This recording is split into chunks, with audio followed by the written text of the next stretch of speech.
بسم الله الرحمن الرحیم. السلام علیکم. کتونکو د جرګو له خاورې د افغانستان پلازمینې کابل څخه سلیم صافی ستاسو په خدمت کې دی. علامه اقبال ویلی دی آسیا یک پیکر آب و گل است، ملت افغان در آن پیکر دل است، از فساد او فساد آسیا در گشاد او گشاد آسیا. اقبال ویلی وو که په افغانستان کې فساد وي په ټوله آسیا کې فساد دی، لیکن وخت ثابت کړه چې که په افغانستان کې امن نه وي نو تاوې ټولې نړۍ له واشنګټن څخه تر نیویارک او له فرانسې څخه د نړۍ تر هرې ګوښې رسېدلی شي. پاکستان له هغه هیوادونو څخه دی چې د افغانستان له حالاتو څخه تر ټولو زیات متاثر دی، او چیرې چې له یوې خوا د افغانستان عوام او حکومت له اوږدې مودې راهیسې د توریزم له ویرې سره جنګېږي، هلته د څه مودې څخه د پاکستان حکومت او ځواکونه هم د توریزم په ضد جنګېږي.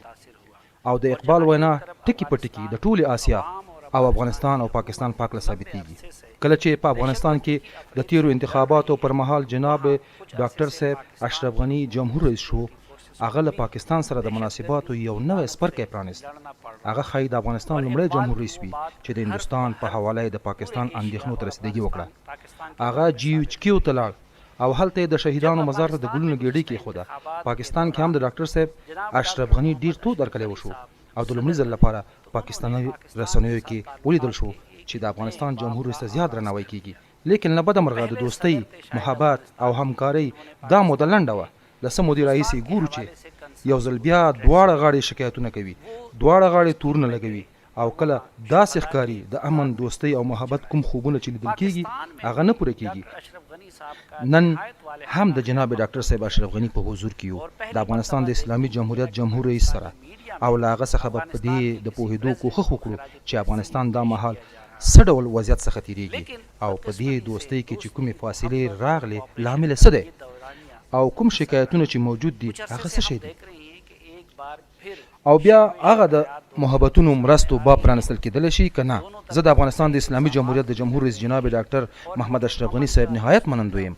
هغه خپل ډېر ارزښتناک وخت موږ ته راکړ او جیو نیوز او جرګې ته یې دا عزت ور په برخه کړ. ډېره مننه جناب ډاکټر صاحب اشرف غني. ما چې کله نیویارک مجله کې ستاسو د شخصیت په اړه مقاله لوستله، ستاسو یو وینا چې په 2015 کال کې مو کړې وه رایاده شوه. فکر کوم موضوع یې وه ناکام دولتونه څنګه ترمیم کړو. له هغه ځایه چې تاسو په دې ساحه کې په نړیواله کچه معتبر لیکوال ګڼل کیږئ، هغه تجربه چې په افغانستان کې له خپلې تیورۍ څخه لرئ څنګه ده؟ ځینې وختونه داسې معلومیږي چې تاسو په افغانستان کې د ناکامو دولتونو د ترمیم په برخه کې د خپلې تیورۍ په عملي کولو نه یې بریالي شوي. آیا دا حقیقت لري؟ بسم الله الرحمن الرحیم. ښه راغلی. د جیو کتونکو ته سلام وړاندې کوم. افغانستان په حرکت کې دی. دا چې موږ له کوم حالت سره مخ شو؟ که لنډ وایم، د افغانستان د اساسي قانون د له منځه وړلو، د افغانستان د مشروع دولت د ځپلو او د افغانستان د خلکو له ارادې څخه د سترګو پټولو لپاره کوښښ وشو. د افغانستان د سیاسي جغرافیې په ویش کې له ناکامېدو سره خدای نخواسته په دوه جلا نظامونو تروریستي شبکو زموږ پر ضد له هغه خشونت څخه چې نړۍ یې د مخه بیلګه نه ولیدلې او نوی تجربه کړ کار واخیست چې موږ په هغه بریالي سو. یو شی چې انشاءالله تاسو یې درک ته اړتیا لرئ دا دی چې افغانستان 15,000 کلن تاریخ لري. زه تلونکی یم، لیکن دا ځمکه به تر پایه وي او دا به غوره وي چې هر څومره زر دا حقیقت درک سي او لکه لوی اقبال چې فرمایلي از فساد او فساد آسیا، از گشاد او گشاد آسیا. موږ نه یوازې له خپل هیواده دفاع کوو بلکې هره ورځ د وینې او قربانۍ په ورکولو سره موږ همدارنګه د یو مؤثر، ټول شمول او دیموکراتیک دولت جوړولو لپاره د یوې اجماع د رامنځته کولو په حال کې یو. او هغه موده چې زه د دې کار ویاړ او مسؤلیت په غاړه لرم د کامیابۍ او ناکامۍ د قضاوت لپاره ډېره لنډه ده. جناب جمهور رئیس، څو ورځې وړاندې نړیوالې ټولنې او ناټو سازمان په ورسا کانفرنس کې یو ځل بیا ژمنه وکړه چې د افغانستان دولت او د دې هیواد د خلکو ملاتړ کوي. افغانستان به تر څه وخته بهرنیو مرستو او ځواکونو ته اړتیا ولري؟ په دې اړه ستاسو ارزونه څه ده؟ او موږ تر څه وخته توقع ولرو چې افغانستان په خپلو ځواکونو د خپلو سرحدونو په دفاع توانېدلی شي؟ موږ له خپل وطن دفاع کوو، له خپل حاکمیت څخه دفاع کوو. بین المللي ځواکونه په جنګ کې دخیل نه دي. پخوا دا تصور لرې وه که تاسو وګورئ زیاتو سیمه ییزو او حتی نړیوالو مبصرینو فکر کاوه چې د افغانستان ځواکونه خیالي نه دي، لیکن حقیقت دا دی چې د افغانستان ځواکونه واقعي دي. افغان امنیتي ځواکونه واقعي دي. یوازې سږ کال د جنګ 3 څپې زموږ پر ضد وکارول سوې چې موږ هغه وځپلې او دفع مو کړې. اما پوښتنه دا ده چې ولې جنګ او ولې بین المللي ځواکونه تر اوسه هم دلته په غیر محاربوي رول کې حضور لري؟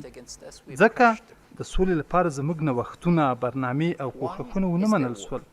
په هغه صورت کې که پاکستاني ملکي او نظامي رهبرانو زما هغه صادقانه کوښښونه چې تاسو یادونه وکړه منلي وای، افغانستان جنګ ته نه مجبورېده او موږ بین المللي ځواکونو ته اړتیا نه لرله.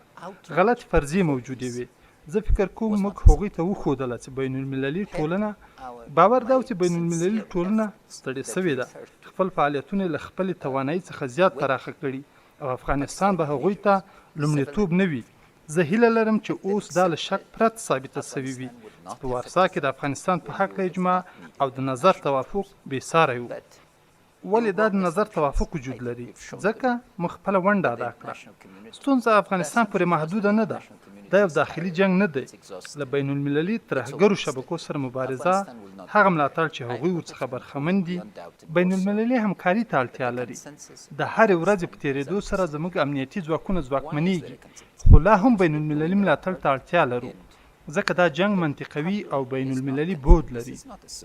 خو ښاغلی جمهور رئیس، په عمومي توګه له افغانستان څخه د باندې خلک په دې باور دي چې افغان ځواکونه نه بلکې ناټو او امریکایان د افغانستان دفاع کوي.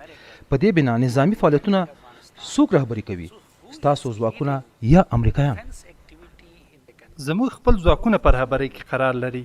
تاسو لاړ شئ او زموږ د کورونو سرتیري وګورئ. هغه خلک چې وژل کېږي په افغانستان کې څومره امریکایي تلفات وجود لري. له څه وخت راهیسې چې زه رئیس جمهور یم، څو تنه اروپایان تلف سوي دي. جنګ تلفات لري. دا عملیات په خپل افغانان رهبري کوي. زه هیلهمن یم هغه خلک چې زموږ په ګاونډ کې دي ځان ته دې لږ زحمت ورکړي او خپل پکټونه دې وارزوي. کله چې ما په ساحه کې کار کاوه په 1980 کال کې میرمن بوټو تازه بیرته راغلې وه او ما په ټولو لاریونونو کې ګډون کاوه او وروسته ماښام په سالونونو کې یو شمېر هغو کسانو چې په لاریونونو کې ګډون نه کاوه بحث کاوه او په دې اړه چې په لاریونونو کې څه پیښ شول تیوریانې وړاندې کولې. باید له خپلو څوکیو ولټیږو، حرکت وکړو او حقایق وارزوو. دا هغه عملیات دي چې خپل افغانان رهبري کوي. د افغانستان امنیتي ځواکونو خپله توانایي، وطن پرستی، رهبریت او مدیریت ثابت کړی او زه ډیر ویاړم چې د سرالا قومندان په توګه د هغو په خدمت کې قرار لرم. د هغو رهبري د چا په غاړه ده؟ د ناټو ځواکونه باید ستاسو د دستورونو اطاعت وکړي یا ستاسو سرتیري د هغو د دستورونو؟ د چا د دستور اطاعت نه کوو. دا یو همکاري ده. نقش غیر محاربوي دی او په دې غیر محاربوي نقش کې هغوی مشوره ورکوي، مرسته کوي او زموږ ځواکونو ته روزنه ورکوي. موږ له تروریزم سره په مبارزه کې ګډ عملیات کوو او په دې مواردو کې موږ دستور ورکوو. د مثال په توګه په وروستیو کې مې دستور ورکړل چې عمر خطاب نومی څوک چې په پېښور کې په ښوونځي د برید او د ماشومانو د قتل فجیع جنایت مرتکب شوی و او په هغې افتخار کاوه هوایي بریدونه پرې وشي او له منځه یوړل سي چې داسې کار وسو. د افغانانو د امنیت او ژوند پر وړاندې لوی چلنج څه شی دی؟ القاعده، طالبان یا ګاونډي هیوادونه، نیابتي افراد او ډلې؟ پاکستان سره زموږ لویه ستونزه دولت سره د دولت اړیکه ده. آیا دا لویه ستونزه ده؟ بلې، دا د سیمې د امنیت لپاره بنیادي مسله ده، ځکه دوه جنګونه جریان لري. یو هغه جنګ چې خبري پوښښ یې کیږي او بل هغه جنګ چې نړیوال خبري پوښښ یې نه کیږي. پاکستان د ډیورین کرښې په اوږدو کې 200,000 وسلوال پرسونل لري او هغوی پرلپسې زور ته لاس اچوي او دا عمل په جرأت ترسره کوي.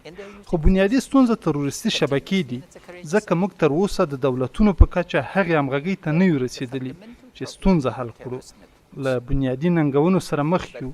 د دولتونو ترمنځ د حاکمیت تساوي او د لوبې بین المللي قوانینو باندې توافق چې د دولتونو ترمنځ اړیکې تعریفوي د سیمه ییز ثبات لپاره کلیدي دي. دا زما پیغام او دا اوس هم زما پیغام دی. موږ اړتیا لرو چې مشترک درک ته ورسیږو. څلور اړخیزه بهیر زموږ لپاره ډیر منظم چوکاټ رامنځته کړ او زه هیله لرم چې د هغه عملي کولو ته ور وګرځو. پر دې اساس جلالت ماب آیا تاسو فکر کوئ چې پاکستان سره دولت په دولت د روابطو ستونزه د طالبانو، القاعده او نورو تروریستانو له ستونزې څخه لویه ده؟ بلې قطعا هغوی هغه تهدیدونه دي چې اساسي حل لارې د افغانستان او پاکستان د اړیکو د ستونزې حل کې نغښتې ده. ځکه د هغوی پټنځایونه وجود لري. آیا څوک شته چې په کوټه کې د طالبانو دفترونو د موجودیت څخه انکار وکړي؟ تاسو لاړ شئ له هغوی سره مرکه وکړئ. تاسو د هغوی ادرس ته اړتیا لرله، موږ به تاسو ته ادرس درکړو. آیا تاسو د هغوی ادرسونه؟ بلې البته زه کولی شم د هغوی ادرسونه تاسو ته درکړم.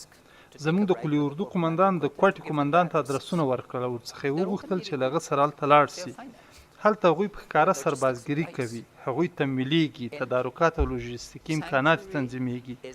دغسې ډلو ته د پټنځایونو ورکول د بین المللي قوانینو خلاف دي. ښاغلی جمهور رئیس، موږ دا شعار له دواړو لورو یعنی پاکستان او افغانستان څخه اورو چې د پاکستان دښمن د افغانستان دښمن دی او د افغانستان دښمن د پاکستان دښمن دی. همدارنګه په پاکستان کې زموږ مشرانو هم مکرراً دا جملې تکرار کړي چې موږ مشترک مسیر، ګټې او اندېښنې لرو. نو پوښتنه دلته ده، موږ ولې د تروریزم، تهدید، فقر او نورو ننګونو سره د مبارزې په موخه ګډه ستراتیژي نه لرو؟ تر هر څه وړاندې تاسو بالقوه امکانات وګورئ. زموږ ترمنځ همکارۍ، د دولتونو ترمنځ پیاوړې اړیکې، ولسي مناسبات. موږ په خپلو کې پخوانی تاریخ لرو او زیاتو رشتو موږ له یو بل سره پیوند کړي یو. خو د دولتونو اړیکې کلیدي دي او د دولتونو ترمنځ اړیکو کې احساسات وجود نه لري. دا یو منطقي بحث دی چې د منافعو په اساس کیږي. تاسو عمل کوئ، بالمثل عمل کیږي. افغانستان د هیڅ فرد ستراتیژیک عمق نه دی او هیڅ وخت به د چا تابع نه وي. هغوی چې په دې برخه کې کوښښ کوي ناکام سوي دي. موږ د تاریخ جوړونکي ملت په توګه درکړئ. دې ته تیار سو چې له 1.5 میلیون څخه زیات خپل اولادونه قرباني کړي تر څو جهاد کامیابۍ ته ورسوي چې هیڅ چا حتی تصور نه کاوه چې ممکن دی وي. اسلام زموږ په خټه کې اخښل سوی دی. موږ ټول په دې توافق لرو او په هغه په خپلو کې یو ځای او متحد یو.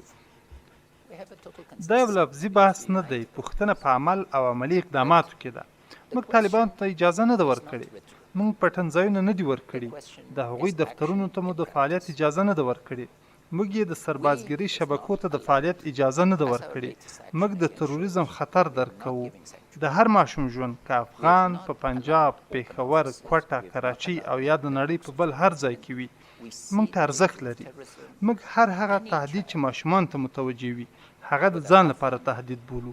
موږ غواړو چې علامه اقبال ته غوږ کېښودل سي، د حرکت پاکستان مؤسس ته توجه وسي، ځکه چې هغه موږ درکولو او له افغانستان څخه د هغه خاطرې موږ ته تحرک راکوي. د هغه له اشعارو موږ عمیقا متاثره یو. ما تیر کال تقریبا د هغه ټول اشعار ولوستل. پوښتنه دلته ده، موږ نسو کولی یوه ډله تروریست وبولو، اساسي قانون تعدیل کړو، خپلو ځواکونو ته تغییر ورکړو او یو ملي کاري پلان ولرو او په عین وخت کې بله ډله تحمل کړو چې کوښښ کوي زموږ ګاونډی کمزوری او نسکور کړي او هغوی ته وحشت، مرګ او رانۍ ورواړوي. دا د منلو وړ نه ده. اما ښاغلی جمهور رئیس، آیا فکر نه کوئ افغانستان هماغه اشتباه تکراروي چې پاکستان یې پخوا مرتکب شوی و؟ مثلا په افغانستان کې د ملا فضل الله حضور موږ فضل الله 11 ځله د هوایي بریدونو لارې په نښه کړی دی. 11 ځله؟ حد اقل 11 ځله. 11 عملیات وسول. موږ د هغه نږدې ملګري له منځه یوړل. دا چې هغه 20 ساوي لري دا زما ستونزه نه ده. آیا تاسو کولی شئ یو عملیات چې د حقاني ډلې پر ضد ترسره سوی وي ماته وښیئ؟ آیا تاسو کولی شئ چې د ملا عمر او یا ملا منصور پر ضد سوی وي داسې یو عملیات وښیئ؟ منصور په پاکستاني پاسپورت له کراچۍ څخه سفر کوي. آیا فضل الله له کابل، کندهار او یا هرات څخه په افغاني پاسپورت سفر کوي؟ لطفا وګورئ. تاسو بالمثل عمل نه کوئ. زه کولی شم د عملیاتو شمیر او ټول جزئیات تاسو په اختیار کې درکړم. آیا څوک کولی شي چې د دې ډلو پر ضد اقدام او یا د قوې استعمال ماته راوښیي؟ ټپیانې په ښکاره په روغتونونو کې بسترې کیږي. هغوی په اسلام آباد کې پرانیستې او آزادې غونډې کوي. آیا په وزیرستان کې د حقاني پر ضد عملیات د افغانستان په غوښتنه ترسره نه شول؟ په شمالي وزیرستان کې عملیات د پاکستان د ملي غوښتنو په اساس ترسره شول. تهدید لوی سو. تاسو دا راپور ورکړی چې جنرال راحیل شریف شجاعانه تصمیم نیولی چې په هغه اړه له قوې ګټه واخلي، مګر د هغه پایله دا وه چې یو لړ تروریستي ډلې د غومبسو په څیر تغییر مکان وکړي. زموږ پر ضد تهدیدونه زیات کړل، لیکن د حقاني شبکې پر ضد اقدام ونه سو. حقاني شبکه سلامته پاتې سوه. میرامشاه په نښه سو. دا یو واقعیت دی. د هغه عملیات قدرداني باید وسي. حق دی. موږ د باور وړ ارزونې او څېړنې په برخه کې هر دریم لوری منو او زموږ وړاندیز تل رغنده دی. که موږ په دې مقوله چې د پاکستان پر ضد تهدید د افغانستان پر ضد تهدید دی او د افغانستان پر ضد تهدید د پاکستان پر ضد تهدید دی توافق لرو، نو راځئ چې یو هر اړخیز چوکاټ ته ورسیږو او هغه ولټوو. ښاغلی جمهور رئیس، د پاکستان دولت او اداره د پاکستان په سرحد کې د هندوستان د استخباراتي شبکې را د حضور او فعالیتونو په هکله زیاتې اندېښنې لري. هغوی ادعا لري چې د پاکستان پر ضد د هند را د کړنو زیات شواهد په لاس کې لري. پر دې بنا آیا تاسو په دې برخه کې د پاکستان اندېښنو ته ځواب ورکړی دی؟ وګورئ، مال جنرال رایل شریف د ایسای سازمان رئیس له لومړي وزیر نواز شریف او نورو سره کتنې لرلې. یو مدرک هم په دې هکله ماته وړاندې نه سو. خو د افغانستان سیاست متداوم دی. موږ هیڅ وخت اجازه نه ورکوو چې زموږ له خاورې څخه په بل هیواد کې د بې ثباتۍ د رامنځته کولو لپاره استفاده وسي، په ځانګړي ډول زموږ د ګاونډیو پر ضد. موږ هیڅ وخت له تروریستي ډلو څخه د سیاست د ابزارو او له دولتي ارګانونو څخه به د غیر دولتي عواملو په توګه ګټه وانه خلو. ځینې خلک د خیالاتو په دنیا کې ژوند کوي. هغوی په خپلو ادعاو باور کوي. که د ادعا نښه موجوده وي، نو راځئ چې د دریم لوري لخوا د ارزونې او څېړنې میکانیزم د ایجاد په هکله توافق وکړو. آیا هغوی چینایان او یا امریکایان مني؟ داسې ادعاوې باید ونه شي. ادعاوې باید په دلایلو او مدرک ثابت شي. افغانستان دوباره د یو څلورلارې په توګه ځان ویني، د تمدنونو، فرهنګونو او سوداګریزو معاملو محراق او د سازګارۍ منبع. زرګونه کلونه موږ دا رول لوبولی، البته د ورېښمو لویو لارې څخه له هندي اعدادو نیولې چې وروسته د عربي اعدادو په نومونو مشهور شول، د ریاضي او نجوم علومو تر زده کړې پورې د اسلام له راتګ وروسته. موږ د اتصال مرکز یو. موږ نه غواړو چې د شخړو منشا واوسو. موږ د نیابتي جنګونو برخه نه یو. موږ غواړو چې پیاوړې اړیکې ولرو او له دې امله مهمه ده په حقایقو او هدفمند سیاست متکی روش اختیار کړو. زموږ سیاست ښه ګاونډیتوب، همکاري او د مرکزي اسیا او جنوبي اسیا نښلول دي. د ترنګلتیا باوجود زموږ اقتصادي همکاري ادامه لري. موږ د ټاپي، د ترکمنستان د برېښنا د لیږد لین او کاسا زر پروژې باندې کار کوو. زموږ حرکت سست سوی نه دی. افغانستان په وچه کې مهات هیواد دی او موږ ترانزیتي حقونه لرو چې باید درناوی وسي. زموږ مناسبات ثبوتي دي. زموږ لویه ستونزه فقر دی او فقر په سیمه ییزه همکارۍ کمولی سو. په لحاظه زموږ د پالیسیو لپاره سیمه ییزې همکارۍ او تهدیدونو ته رسیدګي قطعا حیاتي نه ده. ښاغلی جمهور رئیس، په هغه صورت کې چې تاسو تصمیم لرئ چې د تحریک طالبان پاکستان پر ضد اقدام وکړئ او که تیار په سیمه کې د هندیانو او د هغوی د استخباراتو شبکې را د حضور په هکله د پاکستان اندېښنې ته ځواب ووایي، پس ولې د افغانستان ملي امنیت له پاکستان سره له استخباراتي همکارۍ د ISI او د افغانستان د ملي امنیت ترمنځ چې تاسو غوښتل د هغه زمینه برابره کړئ ډډه مو وکړه، ولې هغه کوښښونه عملي نه شول؟ ولې عملي نه شول؟ ځکه چې هغوی د طالبانو ملاتړ او تمویل وکړ. له دولت سره د دولت اړیکې د هر اړخیزې جبههګیرۍ په معنا وي. 2 ځله ماته د سولې وعده راکړی سوه. لومړی ځل په 2015 کې له پسرلي مخکې چې په هغه کې د سولې یو لړ توافقات وسول. د سولې پر ځای له وحشانه او همجانبه تهاجم سره مخ شو. په 2014 کال د پاکستان حکومت په لوړه کچه ماته ډاډ راکړ چې په څو ورځو کې به د سولې بهیر جداً پیل شي، چې په تعقیب یو لړ بریدونه وسول. په دغسې محیط کې څنګه کولی شئ له موږ د اعتماد توقع ولرئ؟ موږ په لومړي ګام کې عملي اقداماتو ته اړتیا لرو. موږ خپل مکلفیتونه ترسره کوو. د دې ډلو هویت په 4 اړخیزه میکانیزم کې د تور او سپین رنګونو په څیر معلوم دی. هغه ډلې چې سوله او یا د سولې پروسه نه مني، نه پخلا کېدونکي دي او کېدای شي د دې ډلو پر ضد قوه وکاروي او یا هغوی اخراج کړي. اما جلالت ماب، په مطبوعاتو او بین‌المللي ناستو کې د یو بل ملامتولو پر ځای آیا غوره نه ده چې ستاسو اردو د پاکستان اردو سره، ستاسو استخبارات د پاکستان استخبارات سره او ستاسو سیاسي رهبري د پاکستان سیاسي رهبري سره مخامخ خبرې وکړي؟ تاسو زما د 2014 کال خبرې تکراروئ. اعتماد باید رامنځته سي. باید ماته اطمینان راکړل سي چې پاکستان تروریستي ډلو ته چې مخې د یو مشروع حکومت ځپل دي پناه نه ورکوي. تاسو نسئ کولی 2 لارې انتخاب کړئ. موږ دا تجربه کړې. موږ د بې اعتمادۍ او مخالفت کلونه شاته پرېښي دي. په خلوص نیت هلته لاړو او په تکرار مو وویل چې دا فرصت له 1 عمر وروسته برابر سوی. زه اوس هم ټینګار کوم حکومتونه دوست او دښمن نه لري، موږ د خلکو خادمان یو او ملي ګټې لرو. زه د افغانانو لومړنی خادم یم. کله چې د هیواد ملي ګټو ایجابوله ما د همکارۍ لاس اوږد کړی. زه به د خلکو د ګټو د دفاع لپاره هرې مشروع لارې سره یوځای سم او دا باید درک شي.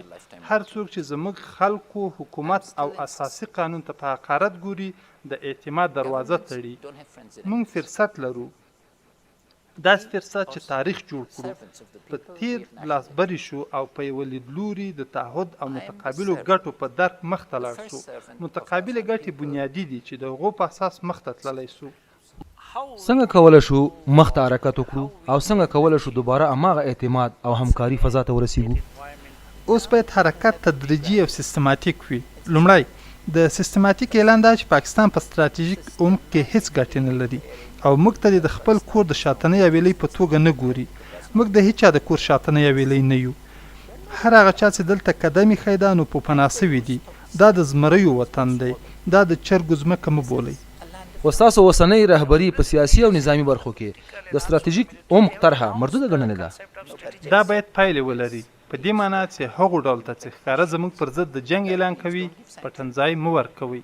په دې معنا چې هغوی ته د سربازګرۍ اجازه مه ورکوئ. د پولیسو اکاډمۍ محصلین په لاره کې وژل کیږي او په پاکستان کې مشخصې ډلې د هغو مسؤلیت اخلي. زموږ غیر مسلح امنیتي ځواکونه زموږ 2 مایله واټن کې درس وایي، بېرحمانه قصابي کیږي، په کابل کې بمي چاودنې کوي او د هغو مسؤلیت هغه مشخصې ډلې اخلي چې په پاکستان کې قرارګاه، فعالیت او پرانیستې او ازادې ناستې لري.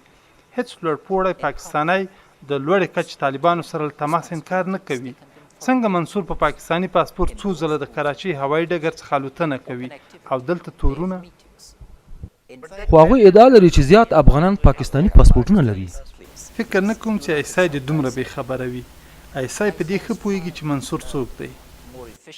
اما ښاغلی جمهور رئیس، پخوا حتی د افغانستان د جمهوري ریاست یو شمېر نمایندانو هم پاکستانی اسناد لرل. هغوی هغه کسانو چې د مشخصو دلایلو له مخې درناوی کېده، نه د دې لپاره چې د تروریستي جرمونو مرتکب سي. د جهاد رهبران د یو مشروع اسلامي ماموریت په اجرا بوخت وو. یوه ملي وطن پرستانه دنده وه او دا زموږ د دوستۍ جز و. هغه څه چې زه ستاسو کتونکو او ستاسو د مقاماتو پام هغه ته وراړوم.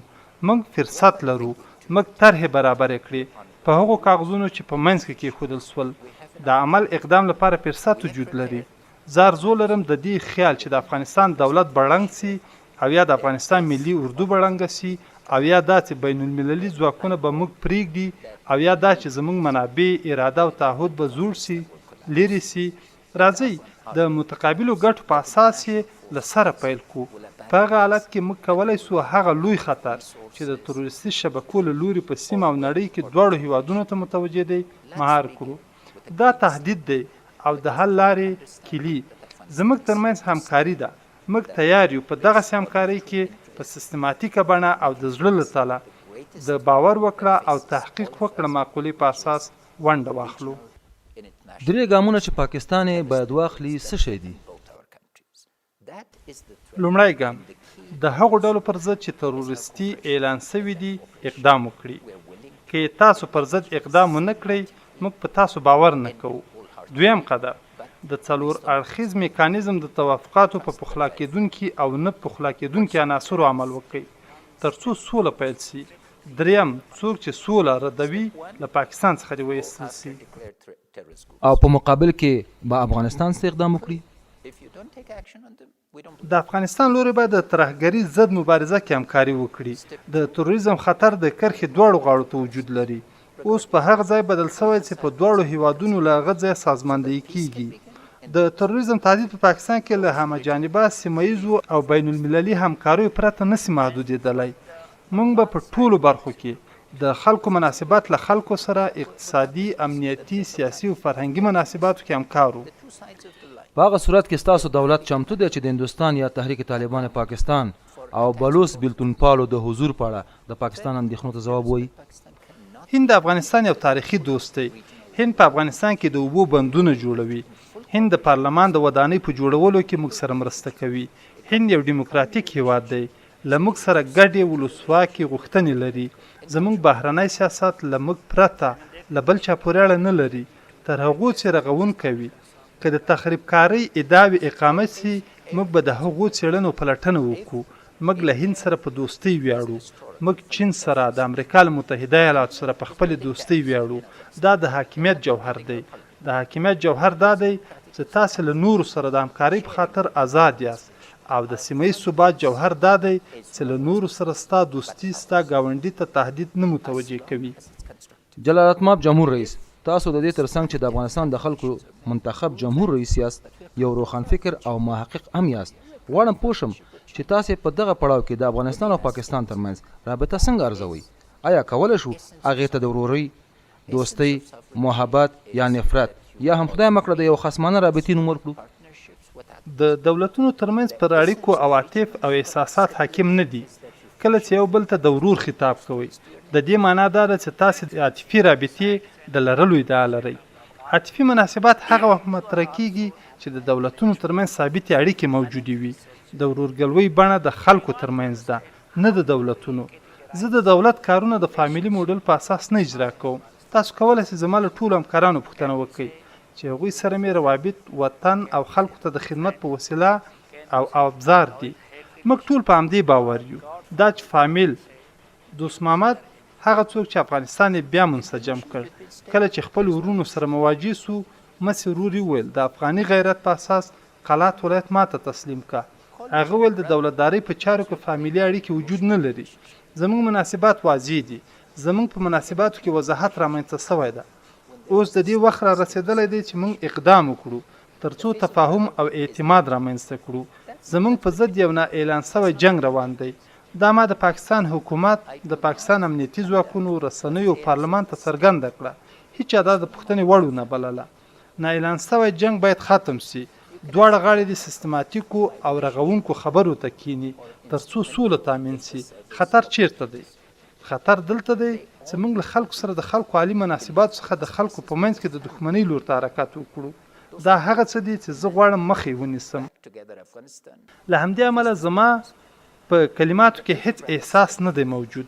موږ د پاکستانیانو د هغو مرستو قدرداني کوو چې زموږ مهاجرینو ته یې برابرې کړي دي. زموږ نیت دا دی چې دوی په عزت سره بیرته وطن ته ستانه سي. اما دوباره دا د خلکو په ګټه ده، په ځانګړي ډول د خیبر پښتونخوا او بلوچستان د خلکو په ګټه ده چې د ګڼ شمېر مهاجرو کوربه دی. دلته عواطف موجود دي. افغان مهاجرو په ځانګړي ډول د جهاد کلونو کې دا احساس ونه کړ چې په پردۍ خاوره کې اوسیږي. هغوی داسې هیواد کې ژوند کاوه چې هغه یې پیژانده او درناوی ورته درلود. له خلکو سره د خلکو روابط عاطفي دي. په هغې کې ډېر احساسات پراته دي. زموږ نیت دی خپل کډوال بیرته وطن ته راولو. لیکن د دولت سره روابط باید په منطق ولاړ وسي. د متقابلو ګټو او بالمثل عمل د پرنسپونو په اساس. کله چې بالمثل مثبت عمل ترسره کیږي موږ حرکت کوو. خو که کله منفي عمل کیږي موږ پڅ او ورو کوي. بنیادي ټکی دا دی چې افغانستان او پاکستان لکه هر بل ګاونډی له اوږده تاریخه یو بل سره وصل دي. موږ باید یو ځای کار وکړو چې خپلې ګډې ستونزې حل کړو. له یو بل سره لکه دوه رقیبان مخامخ نه سو، کنه بیا به تروریستان بریالي وي. یوه عامه معضله د کډوالو مشکل دی. د پاکستان مقامات خپل عذرونه په دې توګه بیانوي چې موږ نشو کولی طالبان تشخیص کړو یا موږ نشو کولی د هغوی په ضد اقدام وکړو ځکه هغوی د کډوالو له کمپونو استفاده کوي او په دغه کمپونو کې مهاجر تر نامه لاندې فعالیت کوي. په دغه اساس د افغانستان دولت ولې خپل خلک هیواد ته نه راغواړي؟ لکه تاسو چې شاهد یاست ښاغلي کرزي په دوره کې هیڅ کډوال هیواد ته راستون نشو. په اوسني دولت کې هم حالت دغه شان روان دی. آیا د افغان کډوالو د بیرته راستنېدو لپاره کوم پروګرام تر لاس لاندې دی؟ په دې برخه کې دوه جالبې تفسیرې. لومړی په دې اقرار چې هغوی په واقعیت کې طالبان حمایه او تمویلوي. پاکستانی مقامات وایي چې دوی طالبان حمایه کوي په دې خاطر چې د کډوالو له غبرګون څخه ویریږي. دا یو ډېر لوی اقرار دی. مننه. ضمناً پاکستانیان وایي که د هغوی په ضد اقدام وکړي د افغانستان دولت نه اوس ستونزه یاده سوه. هغوی هېڅکله ستونزه په دغسې وضاحت سره نه ده مطرح کړې. که په دغه وضاحت سره ستونزه مطرح سوې وای موږ هغه په ګډه سره حلوله. بلکې پرېږده چې دوی لږ تر لږه دا تاسو ته ونه وای خو ما ته ووای ځکه دا مهمه ده. دویم په تیرو 14 کلو کې 5 میلیونه کډوال بیرته وطن ته راستانه سوي دي. لږ تر لږه 2 میلیونه له پاکستانه راغلي دي. دا هیواد ته سوی و. دریم موږ ډېره علاقه لرو چې د یوې ټول شموله لارې د هغه کنفرانس چې ټاکل شوی د بروکسل کې جوړ شي یوه برخه کې به نه یوازې داسې پر کډوالۍ بحث کوي بلکې دغه مشکل ته به د حل لار هم وسنجول سي. ما په تکرار سره ویلي دي، غواړم بیا یې تکرار کړم، تر هغو چې شاوخوا 4 میلیونه افغان کډوال له پاکستان او ایران څخه بیرته راستانه نه سي، افغانستان به یو نامکمل هیواد وي. لیکن زه باید دا فرصت ولرم چې پر اقتصاد تمرکز وکم. په اقتصاد کې د تحرک رامنځته کولو لپاره که موږ غواړو چې کډوال د هیواد اقتصاد کې جذب سي، موږ باید د 6 څخه تر 9 سلنې په اندازه اقتصادي وده ولرو. زه ډیر غواړم چې دا کار ترسره کړم. منطقوي همکاري به دا پروسه رالنډه کړي. ټول مطالعات ښیي چې کله یوه سیمه د جنګ له حالته د سولې حالت ته تیریږي، یوازې ګاونډیان 1 څخه تر 2% پورې ګټه کوي. دا د دواړو غاړو په ګټه ده. که د کډوالو مسلې او غبرګون په اړه اندېښنې موجودې وي، دا مسله مشروع ده. موږ کولی سو دا موضوع په خپلو خبرو کې ځای په ځای کړو او وطن ته د راستنېدو د سیستماتیک جدول ترتیبولو په سر بحث او خبرې وکړو. ښاغلی جمهور رئیس، که څه هم طالبان د افغانستان دولت سره مبارزه کوي او افغانان وژني، خو بیا هم کوم طالبان چې هلته حضور لري افغانان دي. په داسې حال کې چې دا مهال استازي په قطر کې حضور لري، ولې د افغانستان دولت طالبانو سره په مستقیمه توګه خبرې نه کوي؟ تاسو کولی شئ هغوی سره اړیکه ونیسئ او له هغوی سره خبرې وکړئ. نو بیا ولې افغانان خپله دریم اړخ ته فرصت برابروي چې راشي او مداخله وکړي؟ څو موضوعګانې دي. کله چې موږ د ښاغلي کرزي د حکومت پر مهال خبرې وکړې، آیا دا خلک توقیف نه سول؟ ولې مو برادر ونیول سو؟ ځکه چې افغانانو سره خبرې کول. موږ باید ډاډ ترلاسه کړی وای. صافی صاحب، دا یو څو بودي جنگ دی. له دې امله لومړی ګام کې لومړیتوب دا و چې د دولت مناسبات له دولت سره د خلکو له خلکو سره د پاکستان خلکو او دولت سره مناسبات ته په جلا توګه وکتل سي. د دولت له دولت خلکو او خلکو ترمنځ مناسبات ترمنځ تفکیک وسی. موږ اول د 2 هیوادونو ترمنځ سولې ته اړتیا لرو. تر هغو چې د پاکستان لخوا نیابتي جګړه روانه وي، لکه تاسو چې مخکې وویل، که په هر دلیل وي چې هغوی تحمل، حمایه یا تشویق کړي، موږ د دولت له دولت مشکل سره مخ یو. داسې ځای در معلوم دی چې هلته پټنځای ورکول سوی وي او بیا سوله د مستقیمو خبرو لارې تامین سوي وي.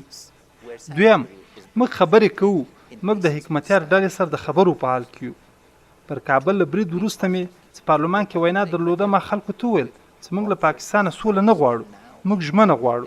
دولت په دولت تعهد، داسې تعهد چې یو دولت یې بل دولت ته ورکوي. موږ به په دغه برخه کې هڅه کوو او هڅه به وکړو. خو دا مهمه ده چې د معضلې هغه به ورته رسیدګي وسي چې پاکستان سره مستقیم پیوند لري.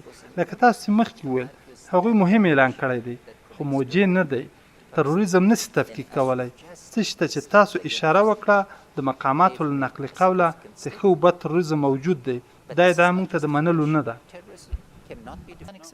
خو پاکستانی لوري ویلي دي کله چې موږ طالبان د مرې سیمې ته راوستل، ولې د افغانستان د دولت او دغه هیواد ملي امنیت د ملا عمر د مرګ خبر خپور کړ؟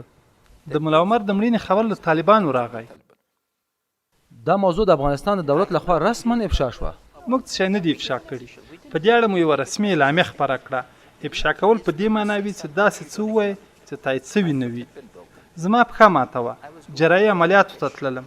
کله چې بیرته راستنېدم، خبر د شایع کېدو په حال کې و. موږ خپله اعلامیه د طالبانو د بېلابېلو 19 ډلو د سرچینو له څېړنې وروسته خپره کړه. دا څنګه امکان لري چې دا خبر په سیمه کې یو له ماهرو سازمانونو څخه 2 کاله پټ پاتې سي؟ په ټولو ترسره سوو خبرو کې په صادقانه نیت یو ساده حقیقت لکه د ملا عمر مرګ موږ سره شریک نه سو. جناب جمهور رئیس، طالبانو ته به ستاسو د دولت وړاندیز سوي کله چې هغوی ستاسو اساسي قانون نه مني؟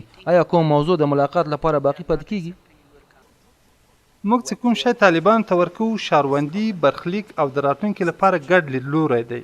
موږ اساسي قانون منو چې د افغانانو ترمنځ تفکیک نه کوي.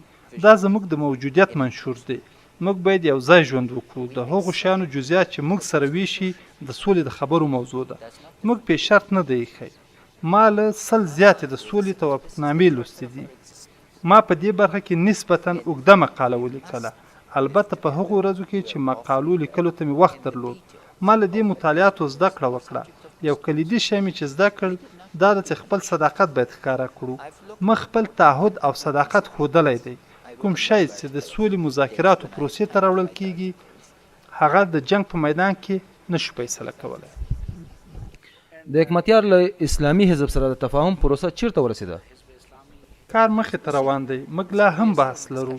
دا رغونکې خبرې دي. موږ هیلهمن یو. تاسو هیلهمن یې؟ بله. کله به له هماغې دوستانه فضا سره یو وار بیا په پاکستان کې ستاسو د حضور شاهدان اوسو؟ هغه وخت چې د پاکستان رهبران زموږ د مناسباتو او زموږ د هغو کلیدي پوښتنو په اړه چې لرو یې وضاحت ورکړي. تیر ور ځال ته وم د بالمثل عمل د اصل په اساس د پاکستان رهبري د دلته راسي. ما لومړي وزیر نواز شریف ته ټلیفون وکړ او هغه ته مې د سلامتۍ هیله وکړه او هغه ته مې خبر ورکړ چې موږ یو منفور جنایتکار له منځه وړی دی. زموږ لومړي وزیر د زړه جراحي عملیات وکړه. هغه دا مهال یو نوی زړه لري. ولې تاسو بلنه نه ورکوئ چې کابل ته راشي او دغو خبرو کې ګډون وکړي؟ موږ یې دعوتوو. زموږ دروازه تل پرانیستې ده. مخکې له دې چې لومړی وزیر عملیات ته لاړ سي ما ورته ټلیفون وکړ. تازه مې بیا ورته ټلیفون وکړ. تاسو ورته دعوت ورکوئ چې کابل نه نږدې وګوري؟ بلې، ولې نه؟ موږ به ډېر خوښ اوسو چې لومړی وزیر دلته له ځانه سره ولرو. د افغانستان د اسلامي جمهوریت جمهور رئیس ډاکټر اشرف غني له تاسو څخه یو وار بیا مننه کوم. کتونکو، تاسو د افغانستان د اسلامي جمهوریت د جمهور رئیس ډاکټر اشرف غني صاحب مرکه وکتله. یقینا دغه په شکایتونو کې وزن شته، که څه هم هغه د دواړو هیوادونو د اړیکو لپاره د انساني جذباتو اړوند اصطلاحات استعمال نه کړل، لیکن ما د یو پاکستاني او ورځپاڼه لیکونکي په توګه د هغه له خبرو داسې محسوس کړه چې هغه د شکایتونو روح دا دی چې یو ورور یې له بل ورور څخه لري، چې یو دوست یې له بل دوست څخه کوي او یو کور اوسیدونکی د هغه کور له بل اوسیدونکي څخه کوي. له دې دعا سره چې الله تعالی د کابل او اسلام آباد دواړه د امن، دوستۍ او محبت زانګو وګرځوي. جناب ډاکټر صاحب اشرف غني څخه یو ځل بیا په مننې له دې ځانګړي جرګې څخه اجازه غواړم. د الله پامان.